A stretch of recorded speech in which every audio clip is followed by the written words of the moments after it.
reviewing the tape. I basically feel the same way I did last night. We've got to clean up some things. Really, all three phases.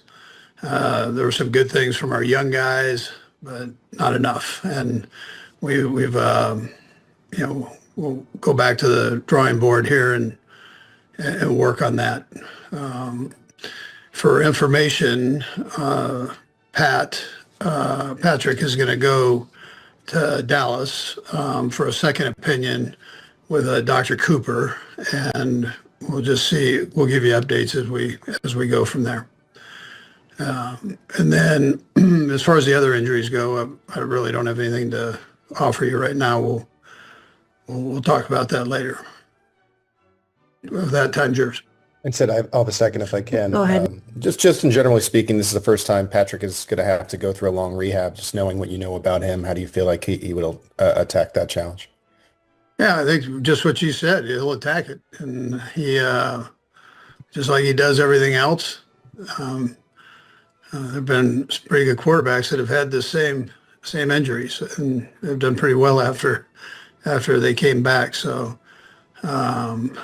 he'll get after it, and he's got good people here to rehab him, and he'll be right on top of all that. And then Chris Jones mentioned last night just your message of finishing the season strong. With that said, how much can you use these 3 games as an evaluation period for the younger talent on the roster? Yeah, listen, every game you go into, I mean, it can be Yahtzee and you want to win. I mean, we're in America here. That's kind of what we do. So you want to go in to play your best. And, if the guys are available, they're going to play. And they know that, and they want to do that. So, you find out. Thanks. Hey, Sid, I'll We'll go follow next up to too. Jesse. Hey, Andy, I just wondered how much have you been able to talk to Pat in the last 18 hours or so after the injury? Yeah, I've had a good visit with him a couple different times. So he's in a good place. He always feels like he let people down, but then he comes back and he's ready for the challenge ahead. Which is what's real right now. He's just got to get through surgery wherever it might be, and then move on from there. Great. And just given some time to process for yourself now, just what are your own thoughts and emotions, kind of knowing now the severity of the injury that he, suffered? Yeah, I know the process of rehabbing for sure. He'll get in there, and I know he'll come out on the strong end of this thing, and then as we go here, we're finding a lot out about our team. Some of the young guys are having opportunities to play.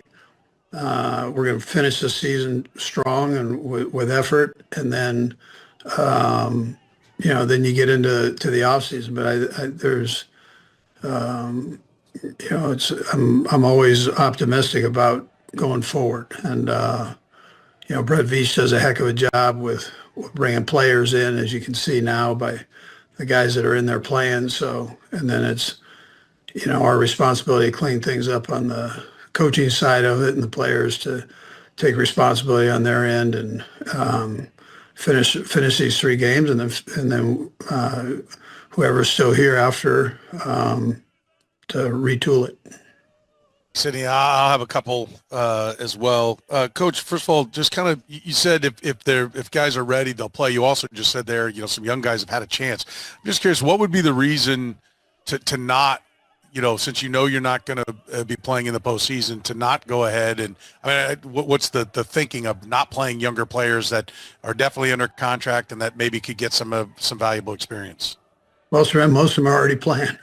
Okay. So that's the main thing. It's I've got to see what the injuries are here and from this game, and then go from there. But most of the young guys are having an opportunities in one phase or another. You only have so many numbers in this thing that you can play with. So in the NFL, it's not quite like college where you have 90 guys that you can just pick and choose from. You know. And then I know the other question about the offense, obviously the injuries are playing a part of it, but does it feel like, it's just been out of sync all year for whatever reason that you've had some moments where it's been really good. You go back to the Raider game, the Lion game, but a lot of times it just feels like everyone's just kind of like, when you go deep, Pat's talking about, well, maybe you should have checked it down. When he checks it down, he says, well, maybe I should have been aggressive. Have you just felt like you've been kind of out of sync on that all year? Well, when you lose close games, you search for things. And so, because you want to fix it. And sometimes it's a penalty here, sometimes it's a turnover here. So, you have a variety of things. I mean, there's always one little thing that determines close games, normally one or two things. And we've had our share of those, and you can't have those. I mean, it's, it could be the wrong play, called the wrong play at the wrong time. So we've all got a piece of this thing. And you got to keep striving to fix it, and then do what you have to do in the off season. But you finish these games here striving to do better and cleaning up some things. And I mentioned one of the positive things is you get to see a lot of young guys play out of it and see what they're all about. No, but these guys normally do that. So on that, Sam, most guys get a second opinion. Probably put it up as much as probably over 90% of the guys do this, and that's just part of it. And that's what he's doing. And then just throughout this last, decade plus, I mean, you guys have been so good at building as the season progresses and getting better. What's the difficulty in doing that mid-year, knowing that the rest of the league's trying to do the same thing? Yeah, you've always got to continue to strive to build and add to the roster. And then you've got to stay ahead of the game as a coach. And so, and that's every offseason. That's the challenge. Sometimes when you're good for the period of time that we've been doing well, you're not picking very high in the draft, and that's you make things work. Nobody's done it better than Brett has, and being able to keep everything afloat and then still not spending a ton on working in the free agency market as much as a lot of people do. So we've done, he's done a great job of juggling all of that. Hey, Coach, a couple of things. First off, on your guys, that you guys put out the tweet that he had an ACL. Did the initial diagnosis mention anything about a meniscus or anything, or did it just look like an ACL? Yeah, it's just what they put out there. We try not to hide too much from you, right? That's not our game. I try to keep it right up front with you. So that's the information that they had, and they put it out for you. And secondly, you haven't been through being out of the playoffs in December in a long, long time. What's this been like for you, this past 24 hours with that realization, and where do you kind of go back to figure out how to go about this next few games? Yeah, Todd, I mean, obviously I'm not happy about it. Neither is anybody here. I mean, that's, we strive for excellence. We try to do that every year. Things happen though in this league. I mean, it's, there's a ton of parity, and sometimes you end up on the short end of it, and you've got to go back and look at things, and that can be healthy. And we've got good people to do that with, and we've got a good nucleus of players. So we've got to go back and look at all of that. Andy, you guys don't have another quarterback on the roster right now for 2026. So how much of this next 3 games is an audition for Gardner Minshew and the possibility of having him maybe come back for next season? Yeah, sure. I've got a ton of confidence in Gardner. So, I mean, it's I've watched him play with these other teams. He started in the league. Our guys have confidence in him. And then Chris Oladukin behind him will work up there. And Chris has been with us for a while too. So I think there are 2 guys that our guys trust in there, and we'll play hard for him.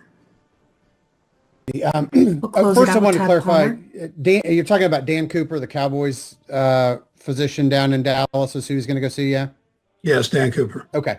And then second, given the typical recovery timeline for something like this, I know you're still in the season, but I mean, how does that maybe alter the way you guys have to approach the off season, knowing that Pat's not going to be available to do the stuff he's normally done, may not even be available to start training camp, things like that? Yeah, we'll cross that as we go. Brett thinks of everything. I mean, he jumps in on it, and he's well ahead of all of it. So I'm not worried about it, that part of it. And then Pat, you never know on these rehabs how they go. I just know he's got good people that he'll be working with, and I know how aggressive he is on things. And as long as the surgery goes well and as expected, then I would expect a fairly quick recovery for him, just because of those factors. It began not with fireworks, but with a sigh. A quiet, exhausted breath hanging in the air of a press room that suddenly felt heavier than any defeat. Tape reviewed, answers given, throats cleared, and yet nothing could fully explain the strange, unfamiliar feeling settling over Kansas City. This was a franchise used to January glory, not December reflection. If you're already feeling that knot in your chest, do me a favor and like the video, because this story deserves to be followed all the way to the end. Andy Reid spoke calmly, but the words carried weight. Patrick Mahomes, the heartbeat of the Chiefs, was heading to Dallas for a second opinion, a reminder that even giants are made of bone and ligament. Reid insisted Mahomes would attack rehab like everything else, head-on and relentless, but football itself seemed to lean in closer, listening. Injuries whispered, seasons shifted, and suddenly the future felt louder than the present. As the questions rolled on, the picture sharpened. A team out of sync, close losses decided by a penalty here, a mistimed call there, tiny fractures that cracked an entire season. Reid admitted what fans already knew but rarely heard aloud. When you lose close games, you search for answers because you're desperate to fix something that feels just out of reach. The Chiefs were still fighting, still evaluating young talent, still playing to win, because that's the American way, but the scoreboard had stopped listening. Then came the realization that cut deepest. No playoffs. No January run. No familiar march towards a Super Bowl stage. For Reid, it was frustration wrapped in honesty. Parity had bitten back, and the league had reminded Kansas City that dominance is rented, never owned. Yet even here, optimism crept in, personified as a stubborn old friend refusing to leave the room. And just when the story felt complete, Travis Kelce stepped back into focus. 36 years old, battered by a brutal season, visibly frustrated as he walked past young fans asking for autographs, whispering, "Not right now." That single moment said more than any stat line. Retirement had hovered before the season, but missing the playoffs changed everything. According to those close to him, Kelce isn't done. Not like this. Not with a season that felt like a nightmare instead of a farewell tour. Kelce wants one more ride with Mahomes.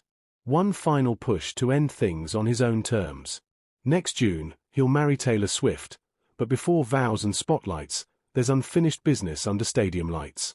Networks are already circling, eager to test him as an analyst, but even that feels like a footnote compared to his real goal. Restore the Chiefs. Rewrite the ending.